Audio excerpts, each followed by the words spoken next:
He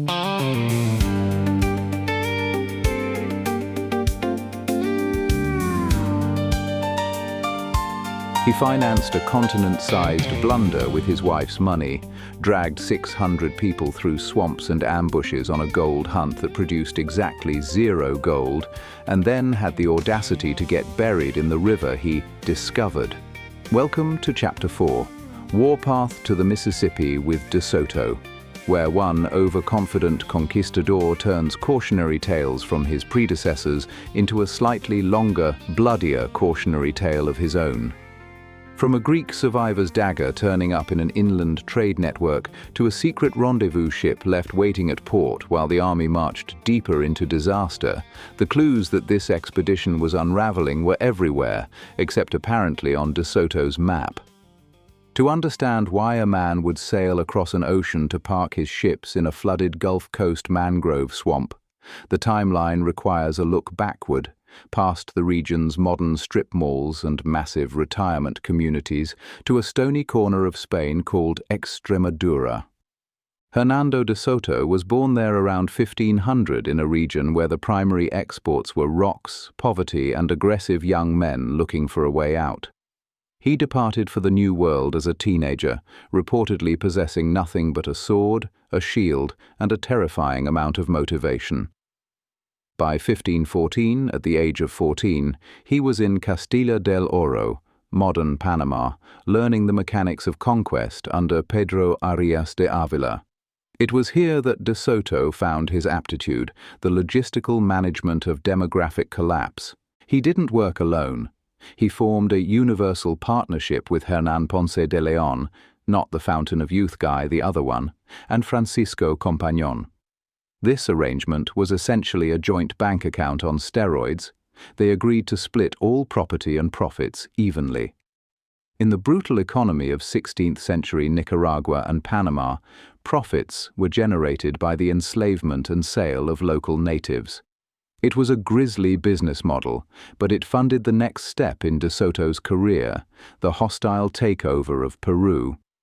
In 1531, De Soto traveled south to assist Francisco Pizarro in dismantling the Inca Empire.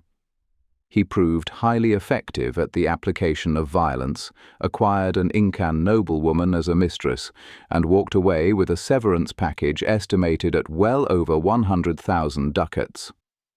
He returned to Spain in 1536 as a fabulously wealthy man. He had the gold, the silver, and a large retinue of servants in Seville. He gained admission into the elite Order of Santiago and secured high-voltage political connections by marrying Isabel de Bobadilla, the daughter of his old commander. Yet De Soto suffered the classic affliction of the ultra-rich. He was bored. He did not simply want money, he wanted to rule. As the chronicler the Gentleman of Elvas wrote in his narrative, he went to conquer Florida at his own expense, hoping to find another treasure like that of Atabalpa. Opportunity arose directly from failure. The sheer incompetence of Pánfilo de Narváez, who had vanished into the Gulf of Mexico following a string of navigational and diplomatic disasters, left a vacancy for a governor in La Florida. On April 20th, 1537, Emperor Charles V, who appreciated commanders willing to expand the empire without charging the crown for shipping and handling, signed a contract allowing De Soto to conquer and colonize the territory. This massive grant covered everything Narváez had failed to hold. The emperor also threw in the governorship of Cuba, a necessary provision because a mainland invasion requires a secure forward operating base. De Soto began organizing an expedition that was essentially the 16th century equivalent of an Apollo mission, but with more horses and significantly worse mortality rates. He recruited 600 to 700 people, focusing on stout young men from Extremadura. The average age of his army was 24.6 years old, a demographic usually associated with backpacking through Europe on a Ural pass, not marching into the unknown depths of North America.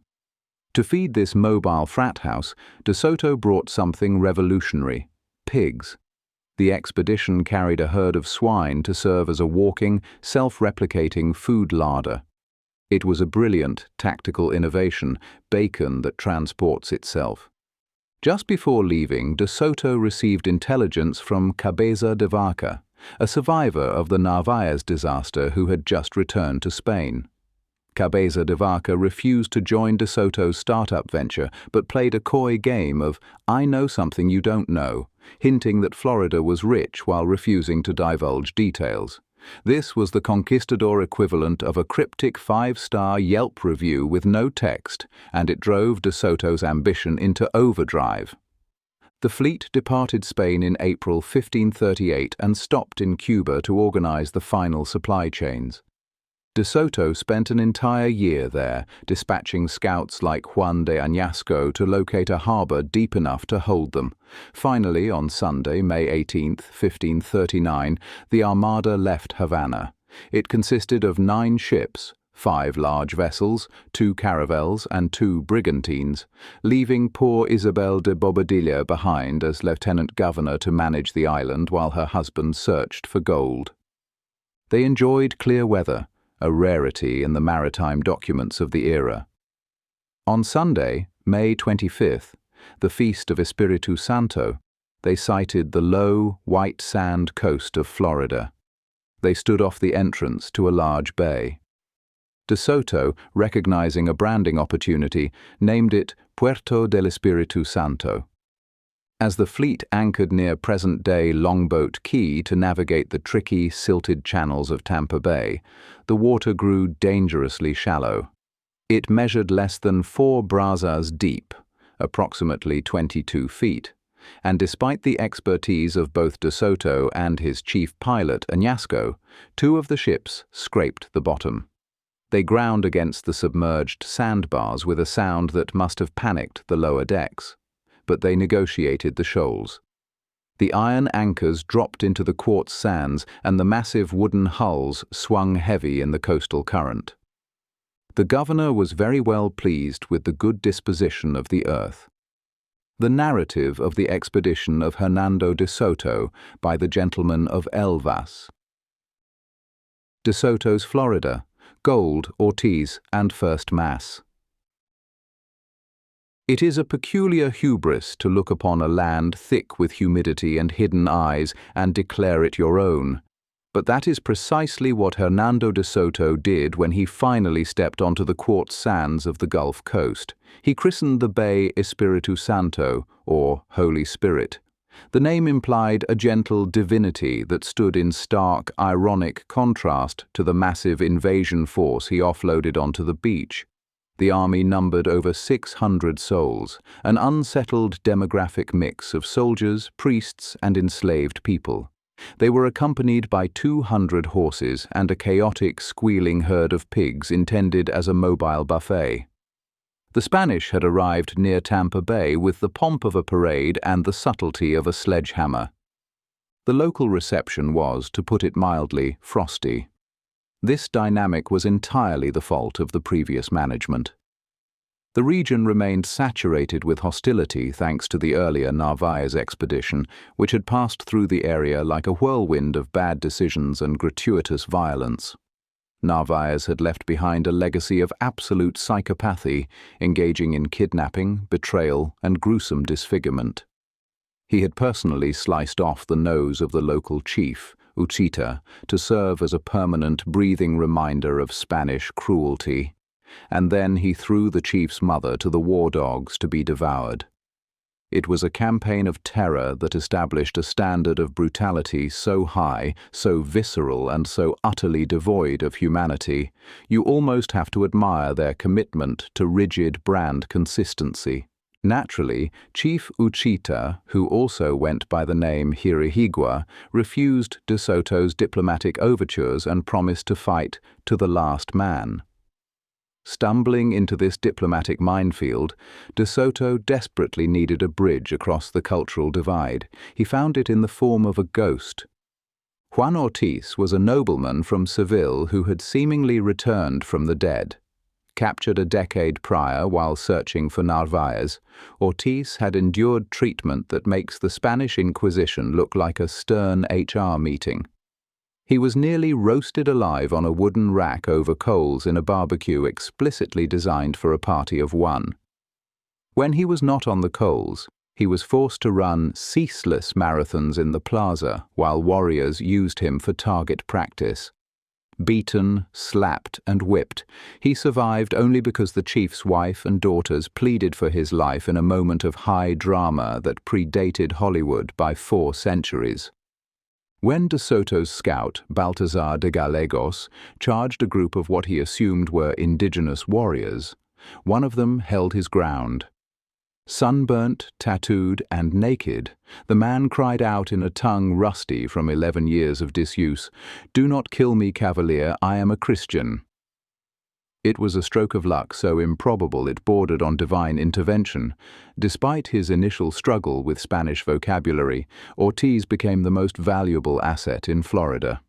He served as a translator who knew the lay of the land and, crucially, the path to the food. Using Ortiz to unlock the region's geography, De Soto marched inland.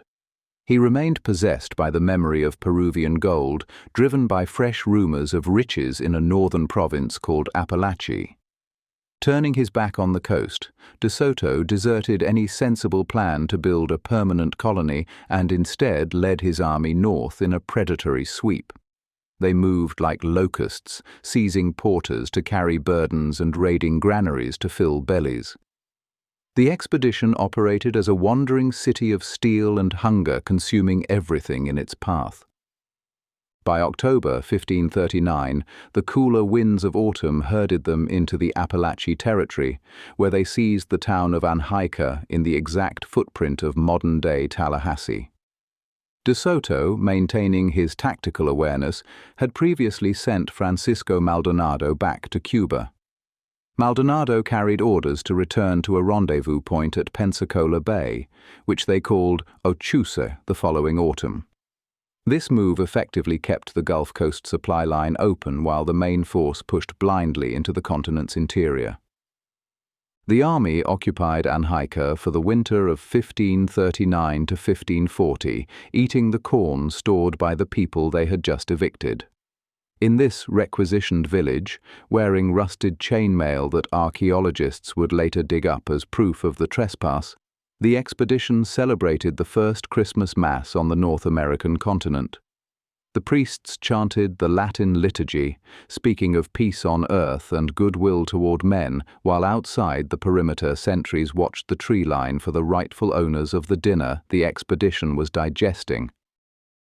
De Soto's Ochuse gamble, gold, conquest, and betrayal.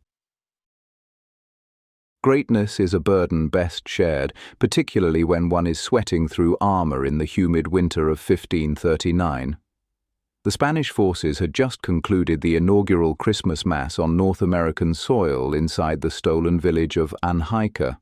While the rescued translator Juan Ortiz was undoubtedly grateful to be translating Latin liturgy rather than being slow-roasted over a fire pit by his former captors, the mood in the Spanish camp was less about peace on earth and more about the location of the gold. De Soto, ever the pragmatist, decided that while spiritual salvation was fine, logistical supremacy was better. He remained in the chief town of the Appalachia near modern Tallahassee, consuming the natives' hard-earned winter stores of maize and pumpkins, and dispatched Francisco Maldonado to scout a parking spot for the fleet. Maldonado sailed west along the Gulf Coast. He stumbled upon a harbor so sheltered and deep it seemed almost unearned after the expedition's previous operational blunders. He named it Ochuse. Modern spring breakers know it as Pensacola Bay. It was spacious enough to hide an entire armada of aggressive tourists. Maldonado returned to the winter camp with a good blanket of sables and a few captives, because in the 16th century, an explorer could not just bring back a magnet or a t-shirt to prove he went somewhere. De Soto immediately sketched a strategy that mirrored a mid-level supply chain manager's ambition. He ordered Maldonado to sail to Cuba to visit De Soto's wife, Doña Isabel de Bobadilla, and purchase essentials. They needed lead, powder, crossbows, and footwear. The plan was to march deeper into the interior, loop north, and then drop back south to rendezvous at Pensacola Bay the following winter. It was a precise, logical schedule that assumed the interior of North America was a well-signposted highway system rather than a vast, hostile wilderness. The reality presented a bitter soup. The Appalachee region, rumored by the ill-fated Panfilo de Narvaez to be the El Dorado of the South, ran rich only in agriculture. The Spaniards found beans, not bullion. This realization hit the expedition hard. They were wandering through a privatized conquest model where the investors expected a return on equity, a demand that pumpkins simply could not satisfy. Aggressive acquisitions require aggressive liquidation strategies.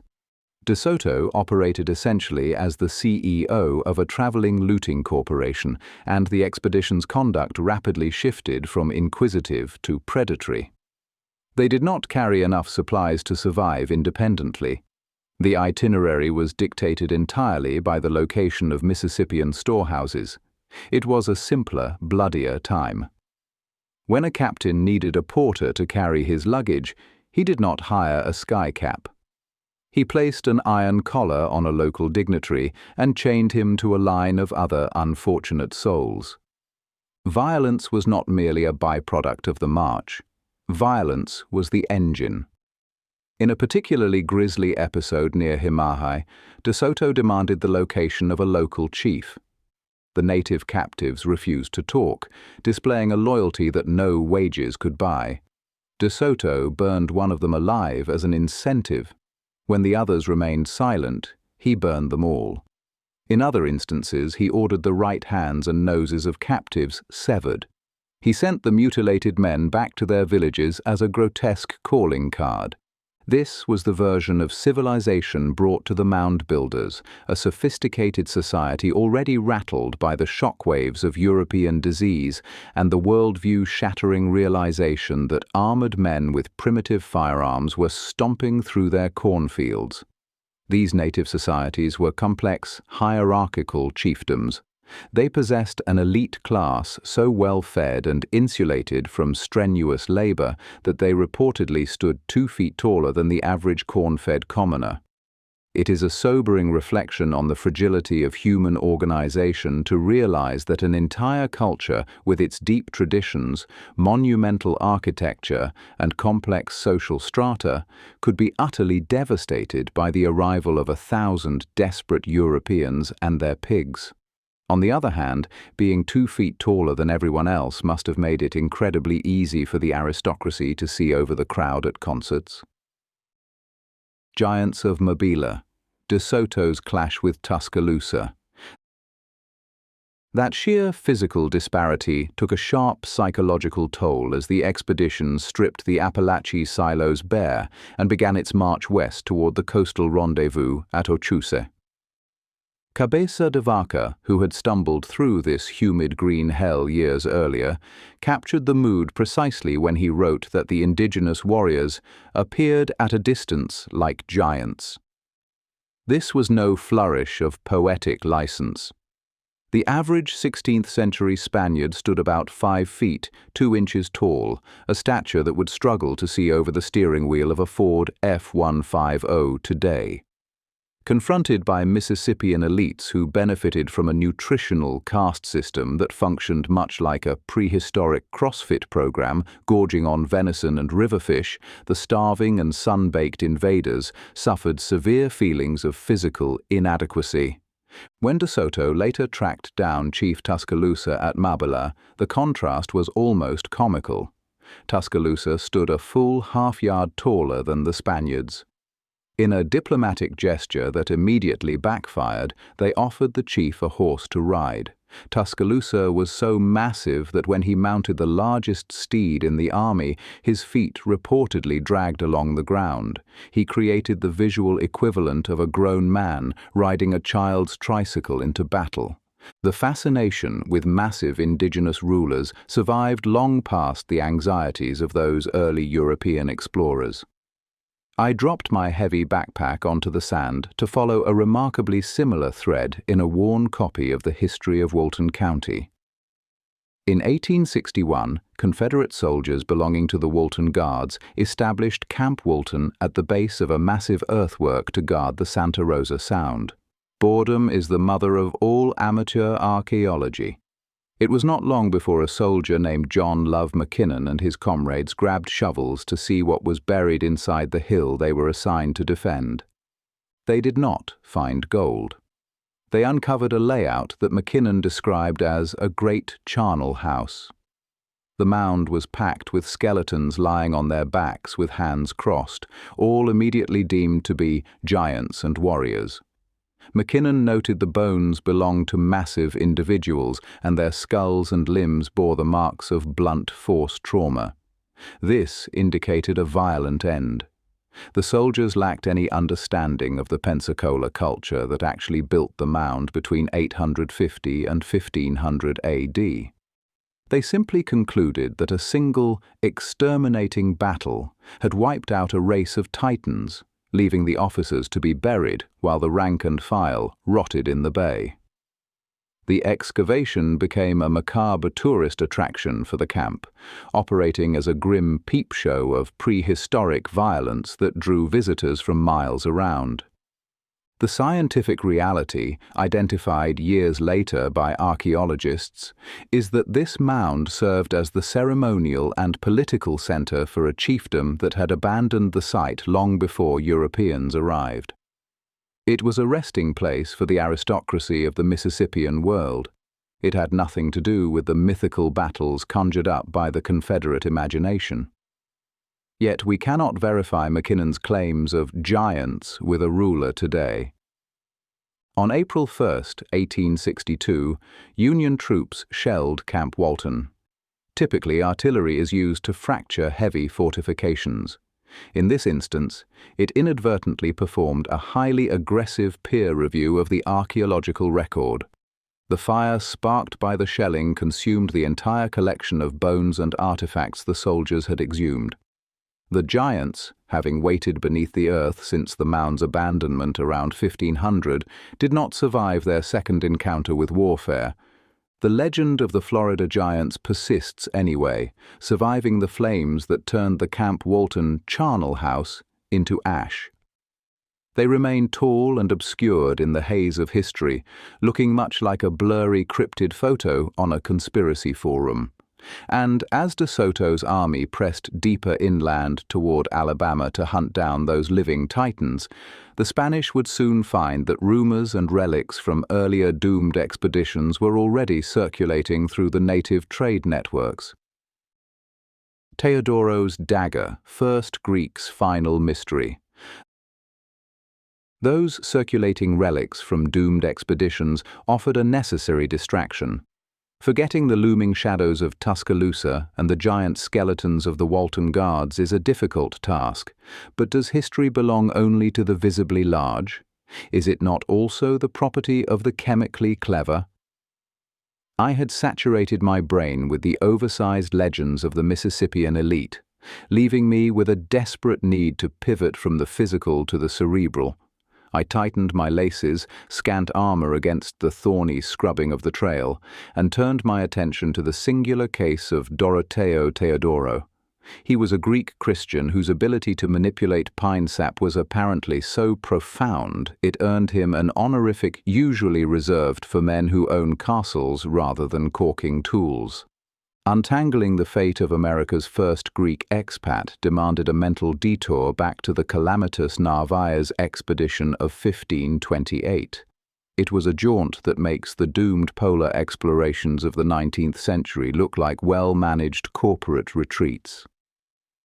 In late October of that year, drifting near the waters of today's 30A bypass, Teodoro made a choice that has baffled armchair detectives like myself for centuries.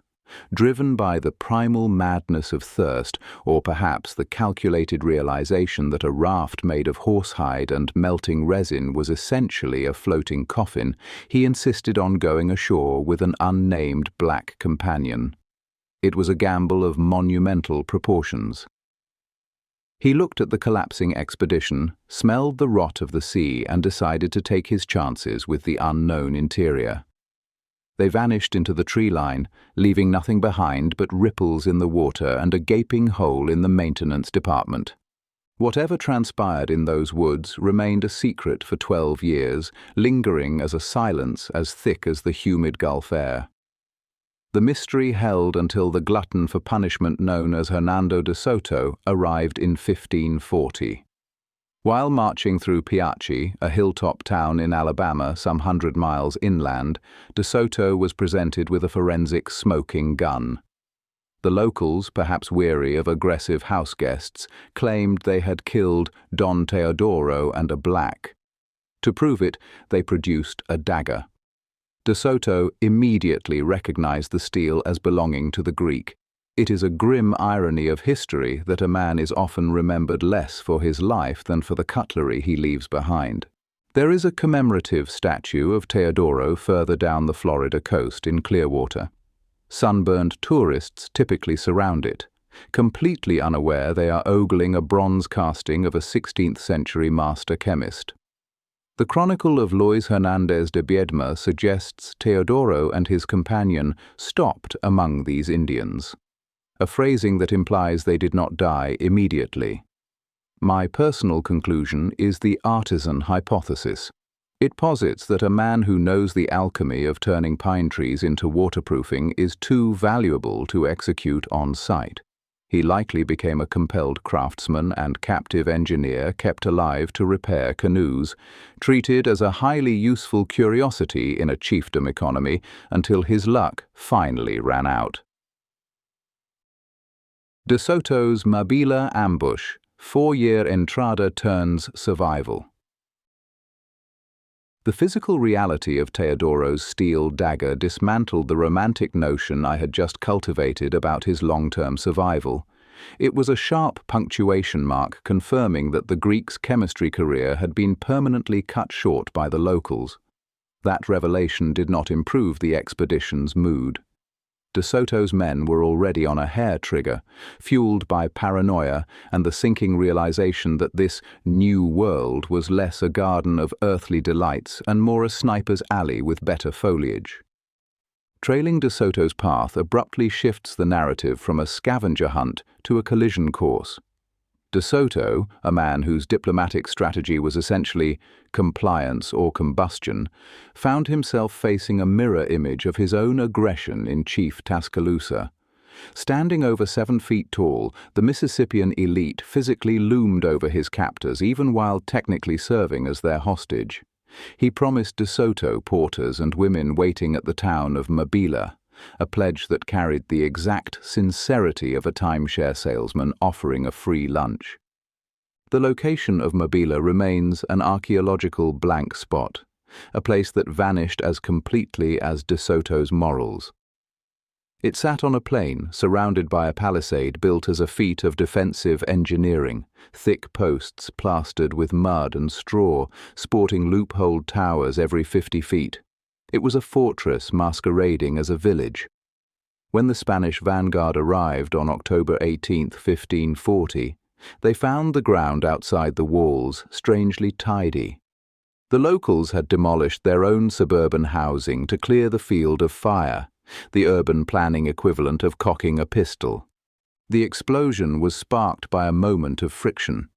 De Soto strolled into the town with a small guard while his main army looted the countryside like unsupervised tourists.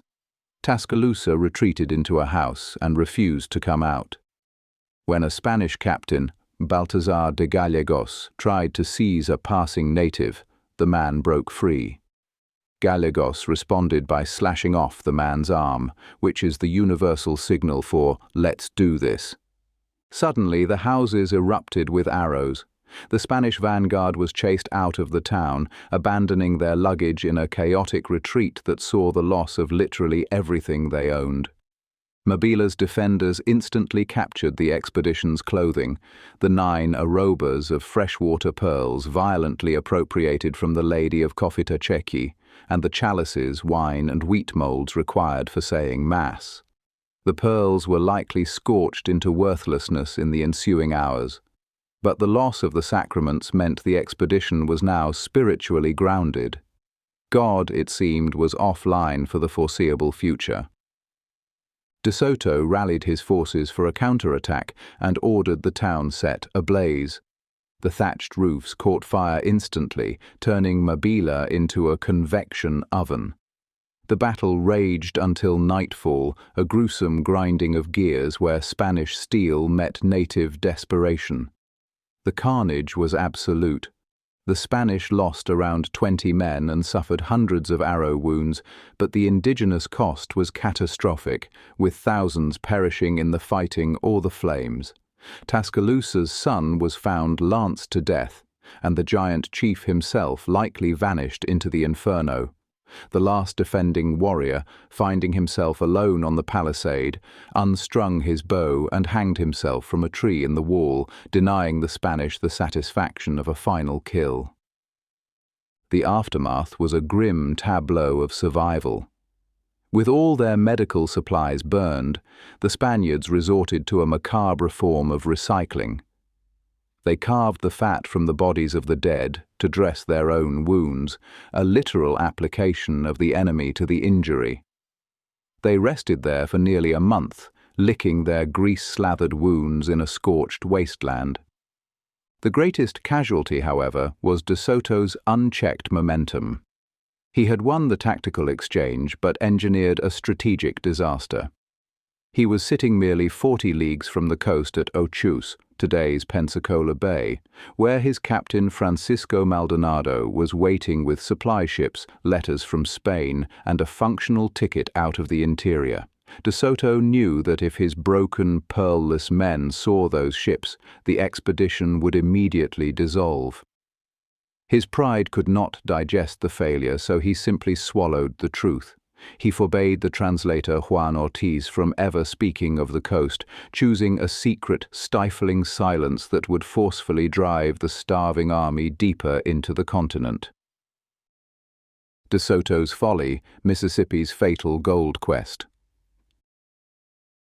De Soto's army had spent a month attempting to heal their arrow wounds with rendered human fat after the absolute carnage at Mabila.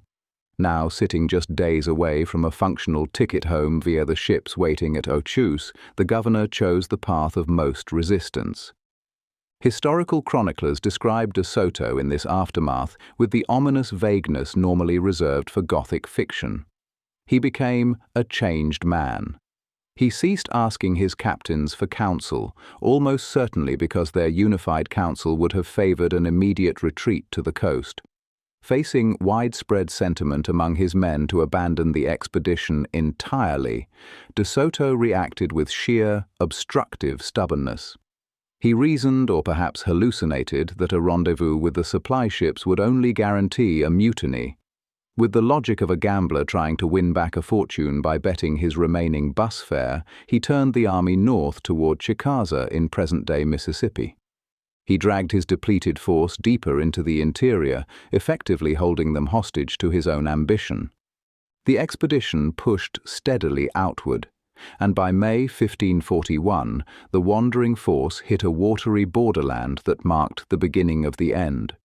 To the Spanish, the Mississippi was the River Grande. It is a body of water that visually demands respect, fully capable of swallowing whole trees without so much as shifting its surface current. A modern travelogue might frame a river as a highway for commerce and leisurely transportation, but the Spanish reality was a terrifying barrier. The army breached this massive vein of the continent and began a confused wandering through Arkansas and Missouri. They were looking for wealth and a second Peru. They found only humidity and hostility.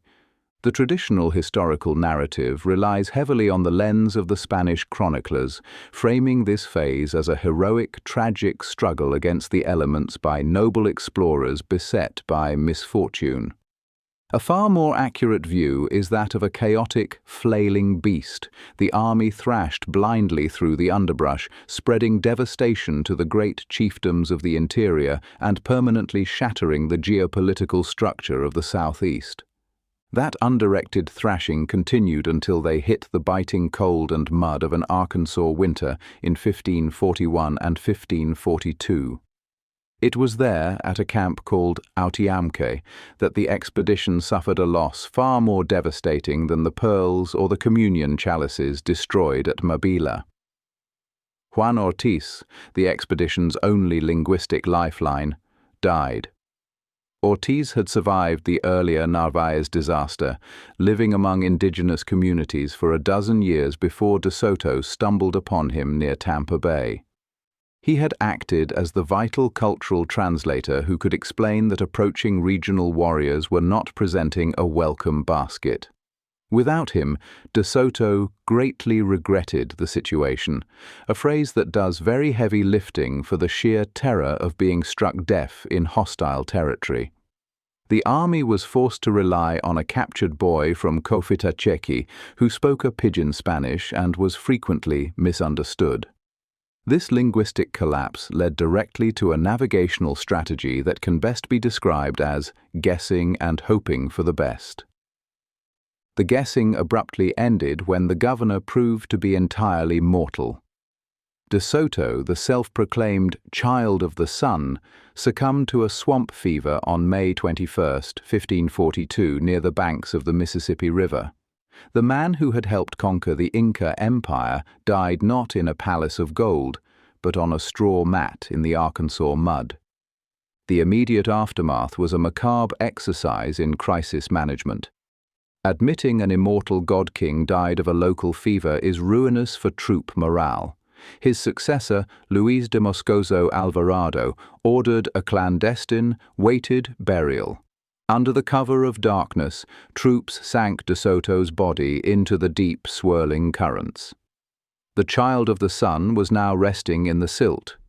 Moscoso possessed the pragmatic survival gene that De Soto lacked. He immediately abandoned the gold hunt and attempted to march the survivors overland to Mexico. The trek was a blistering failure. They walked until they hit the dry plains of Texas, realized they were walking into an arid nothingness, and turned around. Defeated by geography, they trudged all the way back to the Mississippi River. It was there on the muddy banks that the final act of the tragedy played out. The survivors, numbering roughly 320 men, initiated a desperate industrial scale down. They scavenged iron from their own horse stirrups. They broke apart their heavy slave chains and melted them down to forge nails for 7 crude brigantines. In July 1543, they launched these rafts and floated south to the Gulf of Mexico. They endured a continuous gauntlet of attacks by hostile canoes, fleeing the continent they had entirely failed to conquer under a rain of arrows. On September 10, 1543, the ragged skeletons of the De Soto expedition washed up at the Spanish outpost of Panuco in Mexico. They brought no gold, no silver, and no emeralds. They had established no settlements. They had, however, succeeded in completely ruining the fortune of De Soto's wife, Doña Isabel de Bobadilla, bankrupting one of the most powerful families in Cuba. They had traversed thousands of miles, fought elites they described as giants, toppled chiefdoms, introduced catastrophic diseases, and mapped the interior of a continent. After surviving starvation, mutiny, fire, flood, ambush, and the indignity of wearing nothing but animal skins, the great expedition simply dissolved into spectacular bureaucratic and financial ruin. De Soto's entrada across the southeast reads less like a conquest and more like a slow unraveling, a column of ambition shrinking with every battle, every fever, every interpreter lost, until the river that was supposed to lead somewhere worth finding became the man's unmarked grave. The deeper truth the chapter surfaces is that the violence was never incidental. It was the logistics, the method by which food, labor, and forward motion were extracted from people who had every reason to refuse. And Riley, for all that ruthless calculation, the ledger came up empty. No gold, no settlement, no return on Doña Isabel's investment, just a handful of survivors washing up at Panuco with stories nobody particularly wanted to fund a second time. Next chapter, we follow Francisco Vasquez de Coronado west into country the rumors described as gilded and the ground described as Kansas, which raises the question of whether Spain ever actually learned anything or simply hired a new optimist. If that journey resonates, the full travelogue is waiting as a Kindle book on Amazon, Conquistadors and Condos. And if behind-the-scenes content and bonus material sound worthwhile, the community is open on Patreon.